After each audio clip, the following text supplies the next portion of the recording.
My nephew declared me dead that same day. He locked me in a shed with a bucket and some food that wouldn't spoil for long. He thought 6 months would be enough for the lawyers, the bank, and the neighbors to get used to my absence. He canceled my newspaper, suspended my prescriptions, and placed a framed photo of me with a black ribbon in the corner on my fireplace mantel. "Sign the paper, Auntie," he said through the door, tapping where the slats met the hinges. "You're stuck here. It's best you do this." "Easier for whom?" I asked. "For the family." He cleared his throat. "For me." I knew the shed better than he did. He didn't know I kept tools, repair materials, and other things there. I counted the days by the rays of sun that slipped through the cracks and talked to spiders to keep from going crazy. When the wind carried voices from the street, I recognized the names of women passing with their dogs, the teenager playing the piano 3 houses down, and the elderly gentleman who sneezed every morning at 10. My nephew visited me. "You'll ruin everything," he warned. "How could you make it worse?" He informed the world that I had died quietly at home and didn't prefer any service. He sold my rings one by one and laughed with someone on the phone about how to eliminate boring nonsense. The day the lock jammed, it was the afternoon heat that swelled the wood just enough to make it bulge. I slid a bucket under the handle and worked the hinge pin with a nail I'd dug out of the floor. I slipped into the yard. Rachel, my neighbor, nearly dropped her bags when she saw me. "I thought," her eyes filled with tears, "they told us—" "I know what they told you." My voice was steadier than my hands. "I need water, shoes, and your phone." She brought everything I asked for. "Should I call the police?" Rachel asked. "Yes," I replied, "but not now. I need to gather evidence. First, I need a copy of the obituary he forged, the real estate listing he posted, and the security footage from your porch." "How do you plan to play this out?" "As if I'm still dead," I said, and felt the outline of revenge settle into my palm like an old familiar tool. "Until I'm ready to rise again." My fingers trembled on the glass as I drank, not from stress, but from the sudden luxury of water I didn't have to conserve. She stood with her arms crossed, as if her composure could keep me from disappearing again. "How long were you there?" she asked quietly. 6 months, I replied. "At first he came every few days, then every week. Did he hit you? Did he abuse you?" "Yes," I replied, because there are wounds that don't leave bruises that can be photographed. "But not like he expected." Her phone lay between us. I opened the local newspaper's website. There it was, my birthday, the church I never liked, the phrase, "quiet at home," and those two unforgivable words, "no service." My nephew chose a photo of me smiling at something off camera, as if I'd already passed away. I printed out the obituary on her small home printer. Next was a house listing, estate sale. The photos made my head spin. My sofa, my dishes, my blue porcelain chicken next to a candle. He watered the geraniums. He was meticulous in everything except mercy. Rachel pushed a plate toward me. "First, eat," she said. "Then we'll go hunting." "I don't want to be seen," I replied. "Not yet."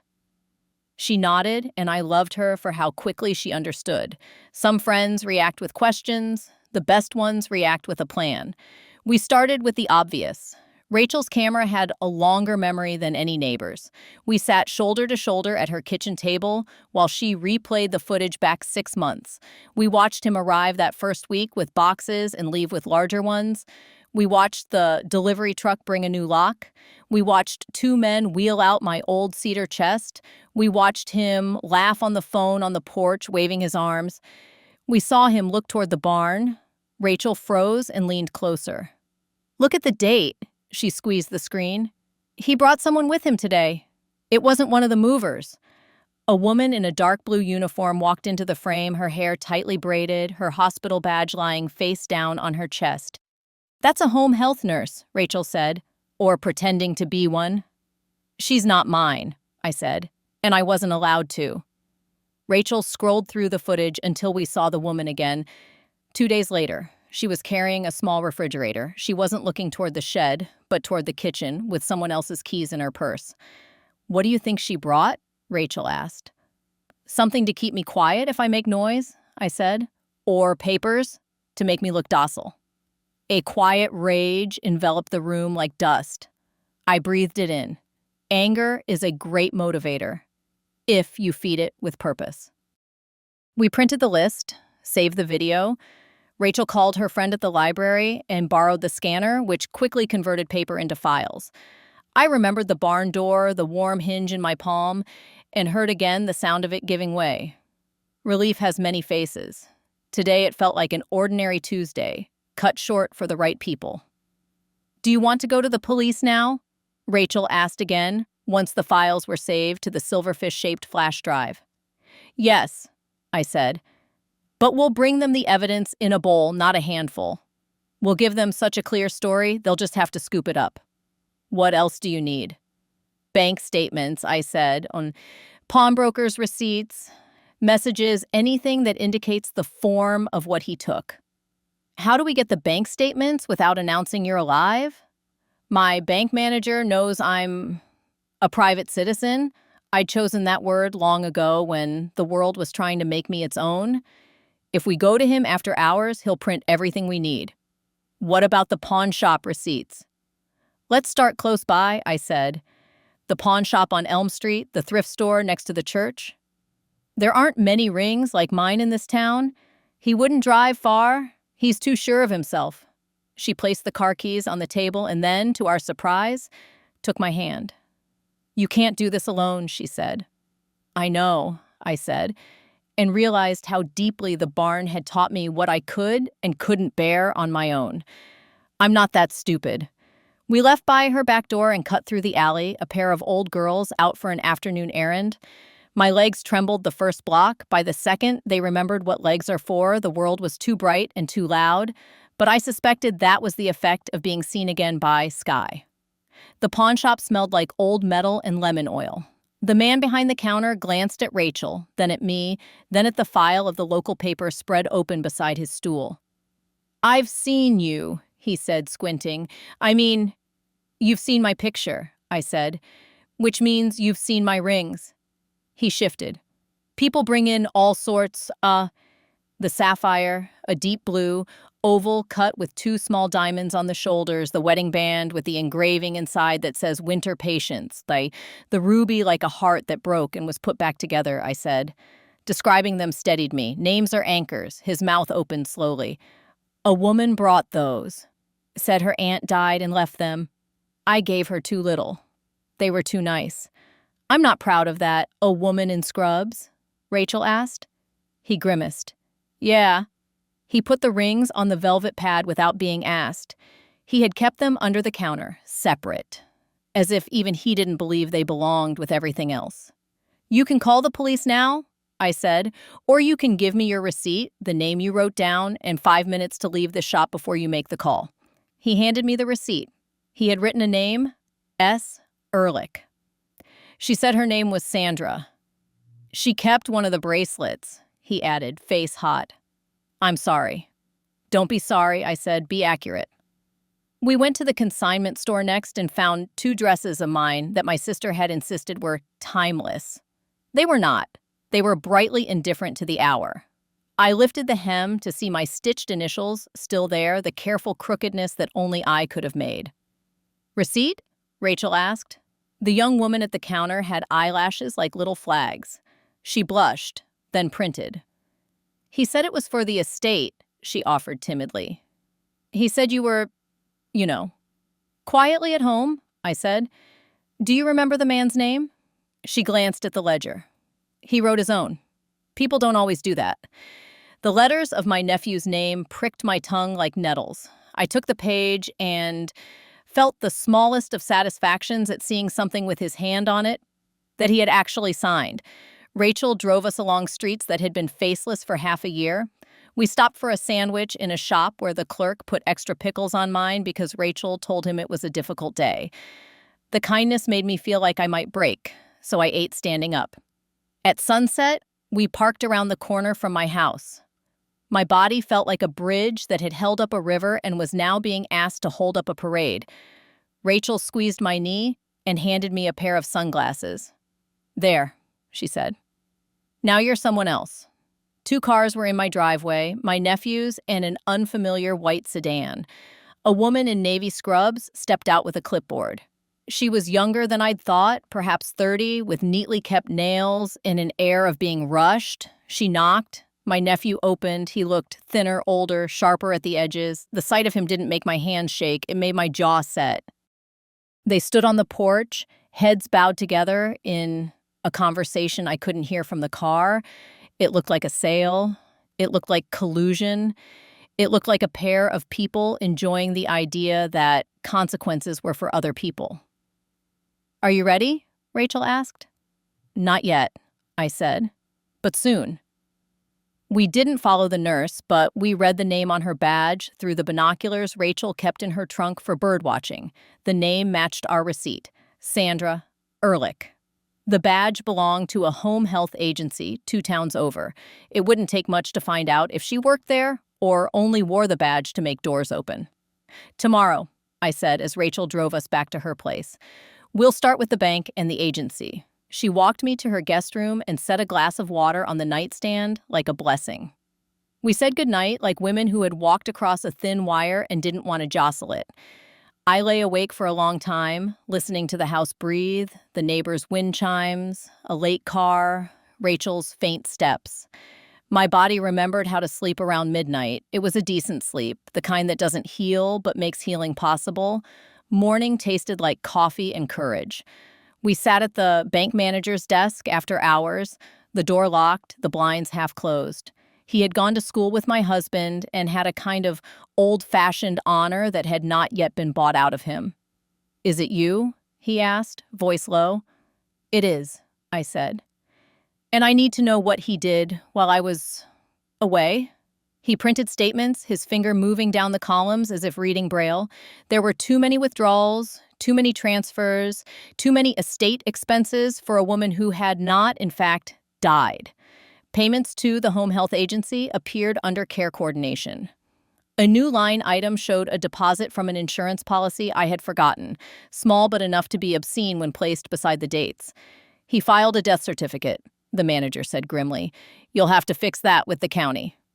"I'll fix it with the county," I said, "and perhaps with a few other people as well." He pressed his lips together. "Do you want me to freeze?" "No," I said. "Let him think he's winning for a few more days. Let him reveal every place he has put his hand."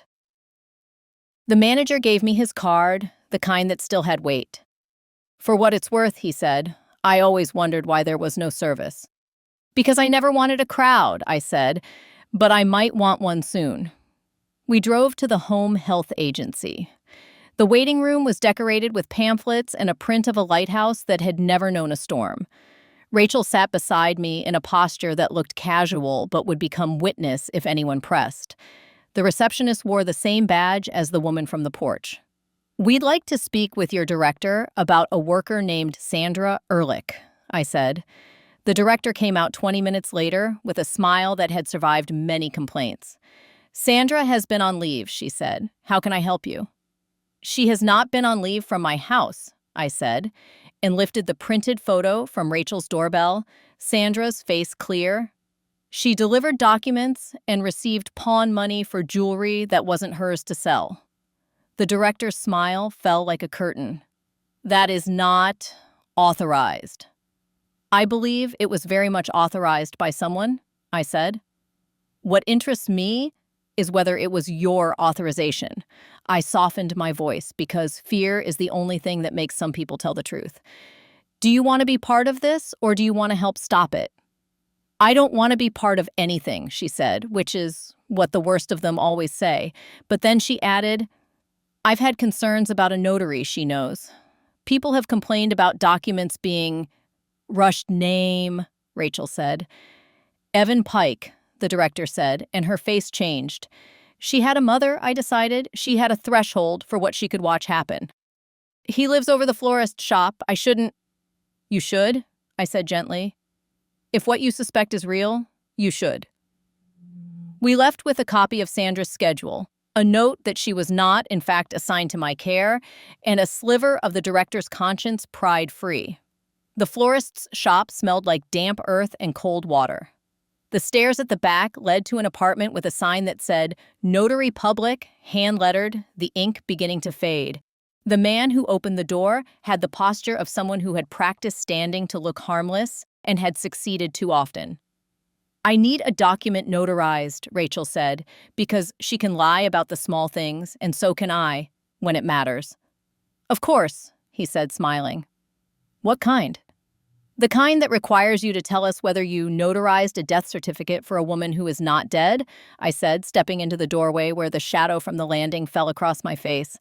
Her name was mine. His smile didn't falter. I notarized many documents. Then you'll remember the ones that paid unusually well, I said. You'll remember the woman with the braid and scrubs. You'll remember the nephew who joked about how quick grief should be. He swallowed. The Adam's apple went up and down like a little punctuated sentence. If I help you, he said, You get to keep your license if you tell the police everything, I said. You get a life where you don't wake up every morning wondering if today is the day someone knocks on your door with a camera. He looked at me, really looked, and then at Rachel, who was less flexible than I am and made no attempt to soften her expression. He opened a drawer and pulled out a ledger, an actual paper one with lines and dates scrawled in pencil that could be erased. He flipped to a page. 6 months ago, a man named Alex, your nephew, came with a woman named Sandra. They had a physician's signature for a death certificate. It looked authentic, but the date was odd, too tidy. I notarized it. He paid in cash and brought a letter to the bank authorizing estate transactions. There were other documents, power of attorney, backdated, and a consent form for home services. You knew, Rachel said. You knew something was off. I did, he said, and it sounded more like confession than defense. He said you had no other family. He said he was doing you a kindness. He smelled like, I don't know, whiskey and pine cleaner. He made me feel like I was in the way. How much? I asked. He named an amount that made Rachel whistle under her breath. It was enough to make a man look at ink and see whatever it paid him to see. Do you keep copies? I asked. He hesitated. Rachel nodded toward the desk. The police will ask. They'll want to know if you've done this before. He reached into the drawer and handed me the carbon duplicates, the ones that had been waiting for a conscience to arrive. Call the police, I said to him. Tell them you made a mistake and that a living woman is about to set it right. He did not pick up the phone right then, but I knew he would. The timing would be ours to orchestrate. We drove back to Rachel's and spread everything on her dining table like a card game. The story was almost finished telling itself, but I had one more page to turn. My house was set for an open house on Saturday. He had scheduled it as if I were an errand. He had hired a young agent with a glossy brochure and a willingness to be impressed by a good-looking man's laughter. Saturday, Rachel said, reading my face. You'll arrive. How? As myself, I said, but not at the front door. Rachel's mouth curved. I always wanted to use the alley for something besides garbage day. We planned. Nothing about the plan was cinematic. It was ordinary and solid, who to call, when to call them, where to stand, what to say. We called the detective Rachel knew from a neighborhood watch meeting. We offered him the bowl of proof. He asked us to stay put and not escalate. I told him we would bend that request slightly and invited him to bring 2 officers to the alley at 9 on Saturday, the same time prospective buyers would arrive to be charmed by my nephew's smile. He hesitated. Then he said, I'll see you there. Saturday smelled like cut grass and fresh betrayal. Rachel and I wore hats pulled low. We entered my yard through the back where the lilacs leaned as if deciding whether to scold or bless. I put my palm on the shed door. It didn't flinch. I didn't either. We slid along the fence line and waited by the hydrangeas where the officers crouched with the patience of men who prefer paperwork to fireworks. At 9, the agent arrived with a couple from 2 streets over. They walked through the house, making those soothing noises people make when deciding whether they will love something. My nephew met them in the foyer, his hair combed, a crisp shirt, my husband's cufflinks in his sleeves. I glanced at the officer. He didn't motion for me to wait or go. He waited to see what I would do. I stepped onto my own back stoop and opened my kitchen door with a key my nephew had not found because he hadn't looked where people hide things for themselves, only for others. The couple froze. The agent blinked. My nephew spun, color draining, and then flooding back as if he'd swallowed a storm. "Hello, Alex," I said, and the simple phrase was a blade. He laughed too loudly. "This is...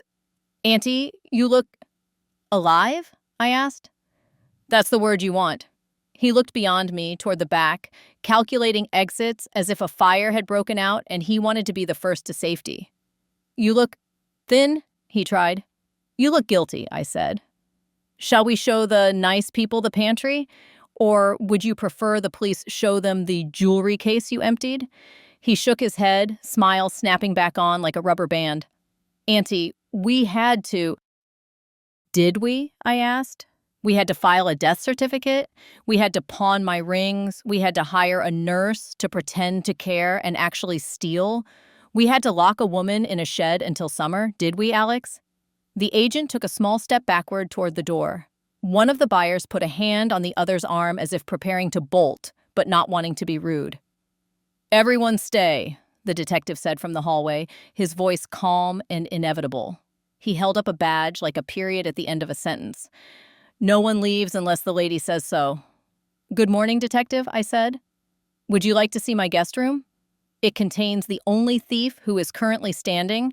My nephew tried to breathe himself into a different story. "She's confused," he told the detective. We have your text to the notary, your deposits from the insurance policy, the pawn receipts, the doorbell footage," the detective said, not unkindly. "We also have your aunt, which is the only thing we really needed." "The shed," Rachel said from the back door, her voice controlled but shaking slightly with everything she'd kept inside for this moment. He kept her in the shed. The padlock's in the grass where she pried it out. "You can see the scratches on the hinge. I have the thermos," I added, because sometimes the smallest prop can quiet a room. I held it up. The buyers looked at it as if it were an artwork pulled from a shipwreck. He gave it to me as if it were a kindness. It was a clock. It told me how long I had before the next time he had to perform concern. My nephew reached for the counter as if a glass might save him. His hand shook. It was the first honest motion I'd seen from him in a year. "Why?" the agent whispered, scandal turning to shame at having been played as a colleague. He didn't have an answer, or rather, he had too many. Debt, entitlement, convenience, the story he'd made up about his own need being larger than my life. He opened his mouth. The detective spared us and put the cuffs on his wrists with the soft clicks that sound like a lullaby from a different room. On the porch, the neighbor with the sneeze stood with two others, mouths open. Word had already begun to spread like ivy over a wall. "Are you?" one asked me, fearful of using the wrong tense. "I am," I said, "and I will be." They nodded as if this clarified not only my status, but their own. Sandra was picked up 2 hours later at the agency, braid neat, eyes wide in a way that made me think of a child rehearsing innocence. The notary was waiting at the station when we arrived, his ledger under his arm, a plastic bag of remorse in his eyes. My bank manager sent over an affidavit. The consignment girl brought her ledger and cried twice. The pawnbroker spoke carefully, correcting himself twice as if words could be made clean by force. The detective asked me if I wanted to press charges. The question was a formality, but he knew that there are women who do not. There are women who find it less exhausting to go home and close the door. I am not one of them. "Yes," I said, "and I want to be in the room when he hears me say it." The prosecutor came to my house on Monday with a smile that had no leisure in it. He had already filed charges: kidnapping, fraud, forgery, false reporting, and he had already spoken to a judge who, upon hearing that a woman had been kept in a shed for half a year within 5 miles of his own lawn, found his stamp and used it like a hammer. "Will it stick?" Rachel asked after he left. "It will," I said, "but it will go slowly, and I will not spend another moment waiting in a shed for a door to open." There were interviews, there were statements, There were whispers at the grocery store that softened over the weeks into nods and then into the kind of half smiles that carry apologies without words. There was the night I stood in my backyard and looked at the shed and considered burning it down and decided instead to plant honeysuckle over the door. So the first thing anyone would smell back there was sweetness, not rot. In the middle of all that, something else happened that I had not planned and did not at first understand. An envelope arrived addressed to my nephew in a hand I didn't know. I opened it because he was in jail and because I had earned the right to see what he had courted. Inside was a bill from a storage facility, one town over. The unit belonged to him. It had been paid in cash for the last year. People hide the things they think the world will not forgive them for. People hide the things they plan to sell. People hide letters and ledgers and hard drives and items that would look bad in a courtroom. "Rachel," I said, holding up the bill, "how do you feel about a little field trip?" "I'm an excellent driver," she said, and put her purse on her shoulder as if it were armor. The storage facility was clean, bright, and full of people who minded their own business, which is what makes those places so very useful to those who do not deserve such discretion. I told the manager that my nephew had authorized me to access the unit. He asked to see the authorization. I showed him my face and let him read it.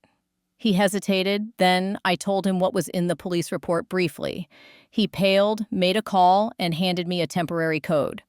The unit smelled like dust and a faint whisper of the cedar chest he had sold. Inside were boxes labeled with black marker in a handwriting I knew too well. Bills, keepsakes, my eyes key. On the top of one stack sat a tin I hadn't seen in years, the old cookie tin that my husband had used for odds and ends. I opened it and found, not nails in a tape measure, but USB drives, each labeled with dates that matched the last year. "Do you know how to?" Rachel asked, eyebrows raised. "I know how to plug a thing into a thing," I said. "Between us and the young librarian who owes you favors, we'll figure out the rest." There were also papers, a notebook with lists of my possessions and check marks where he'd sold them, the phrase, "still need to move the painting," written twice. There were text printouts between him and Sandra that made my cheeks heat. Not for love, but for the casual profanity of their greed. There were copies of forms with different dates and signatures that bent like straw. We took what mattered, photographed the rest, and left the unit as neat as we found it. The sun was high when we drove back, and I felt something shift in my chest, like a bone that had been out of place slipping back with a sharp right pain. That night, the detective called. "We have enough," he said. "We also have something else. There's an insurance policy your nephew took out, on you." He named himself beneficiary 3 weeks before the death certificate was filed. It's small, but it changes tone. "Did he plan to make the shed permanent?" I asked, the taste of fear rising fresh and metallic. "We don't know," he said carefully. "We know there were accelerants in the shed, purchased recently. We know he Googled accidental fire outbuildings." My hand went to my throat. The honeysuckle sprig I'd brought in from the yard lay on the counter. I pressed my thumb into the leaf's soft belly until the scent filled the kitchen. "Thank you for telling me the truth," I said. "It helps even when it harms." "He won't harm you again," the detective said. "Not if I can help it." There is a second, quieter hook to every story if you listen hard enough. Mine arrived in the form of a knock at Rachel's door the following Tuesday. A woman stood there in a dress that had once been expensive and was now simply tired. She was not young, not old, somewhere in the middle where you still expect the world to make sense. Her eyes were the color of rain.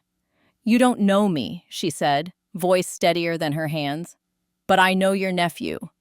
He did to my mother what he did to you. Not the shed, the papers.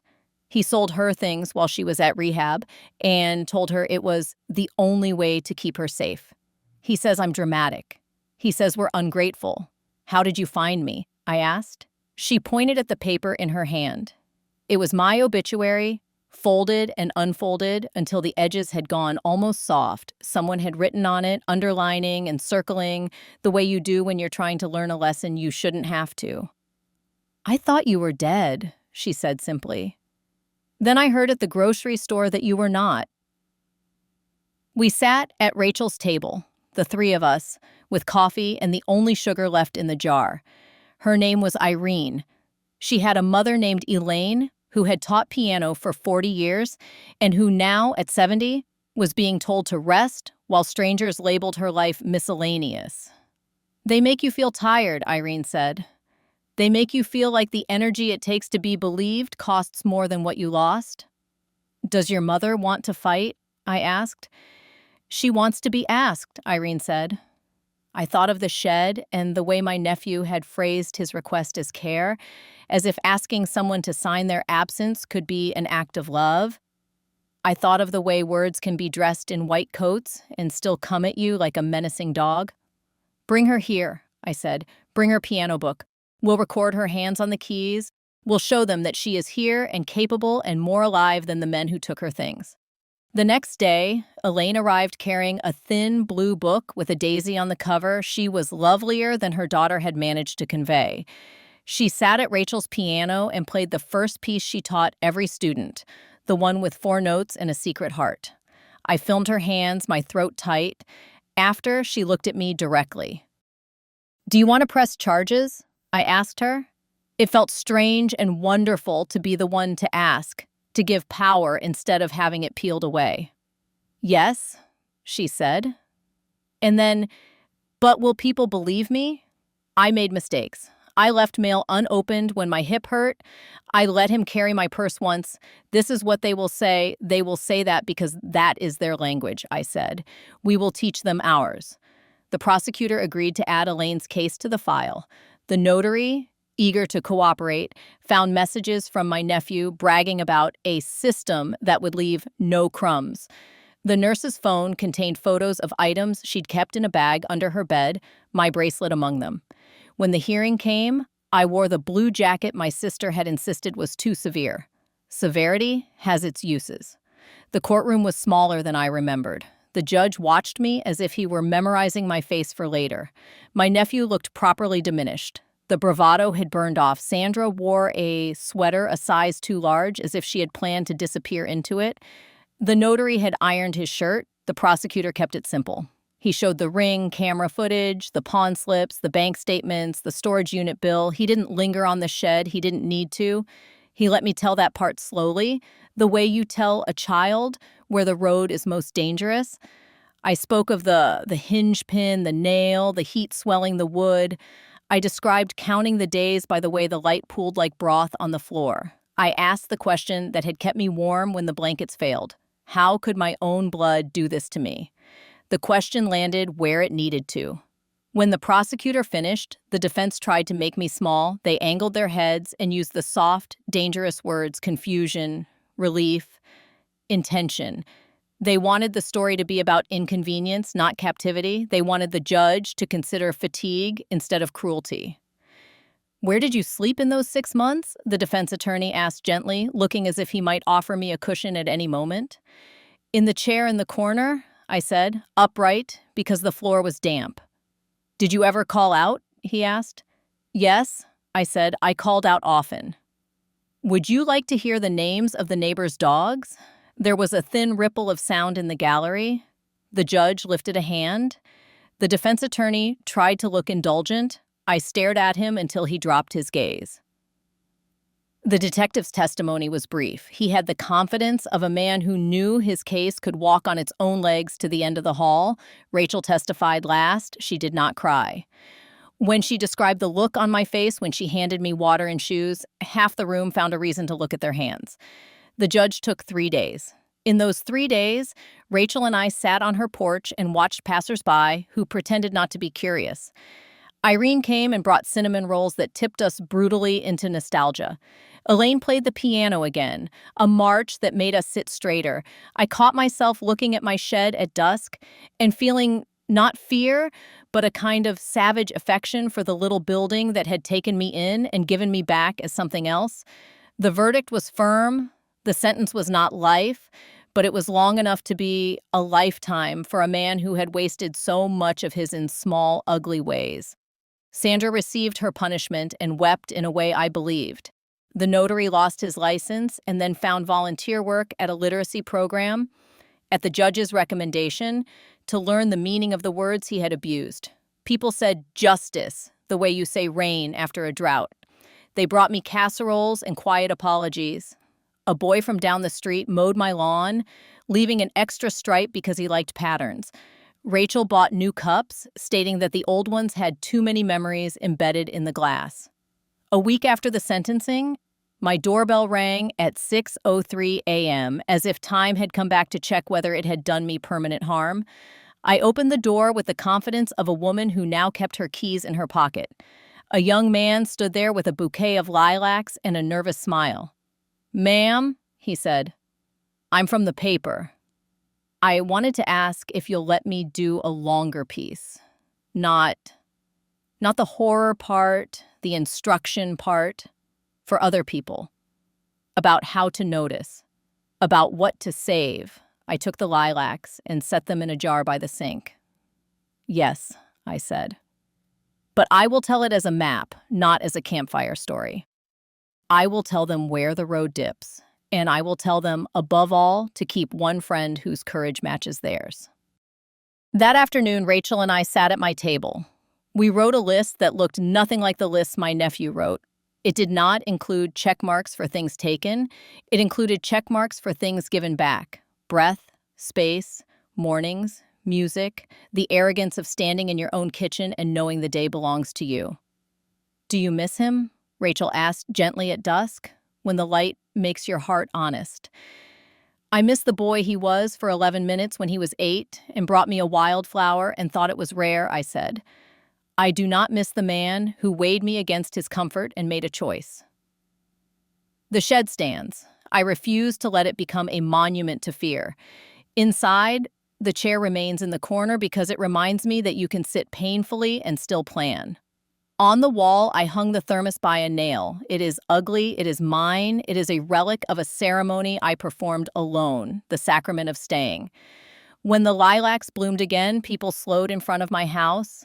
Some had read the piece in the paper and wanted to see whether story had changed the color of wood. Some brought their mothers to walk past the house of the woman who did not die when it would have been convenient for a cruel young man. In the evenings, the piano drifted from Rachel's open window and mingled with the sound of an ordinary suburb, refusing to let silence be an answer. Sometimes late, I ask myself another question. Not the one about blood, but the one about strength. What made me push that hinge pin when my hands were simple and my body hurt? The answer is not noble. It is not singular. It is made of Rachel's lemon soap, in the memory of my husband's letter opener, and the way I knew the light under the door at noon would have warmed it just enough. I tell the truth when people ask. I tell it plain. Justice did not feel like a parade. It felt like a key used correctly. It felt like the right door opened. And if you pass my house on a Saturday morning and see two older women sipping coffee on the stoop, as if the world were being held together by their thighs, and their laughter, well, maybe you'll slow down. Maybe you'll think of someone you haven't called in a while. Maybe you'll check a lock that isn't at your back door, but sits instead at the base of your throat, one that someone else tried to put there, quietly, with forms and signatures and smiles. If you ask me for advice, I will give you none. I will only ask a question. When they tell you that quiet is comfortable, who does the comfort belong to? And when you know the answer, what will you do with your hands? I know what I did with mine. I pulled, I pushed, I opened, I pressed charges, I planted honeysuckle where despair could have taken root. I sat with a friend and wrote the names of the women we would help next. I made tea in the ugly thermos for the irony and for the joy of pouring my own cup. The last of the evidence boxes went to the attic this morning. Rachel and I labeled them calmly. Case closed. Keep for appeals. We might never need them. I hope we don't. But I like the weight of them above me, like strong friends in the rafters, watching.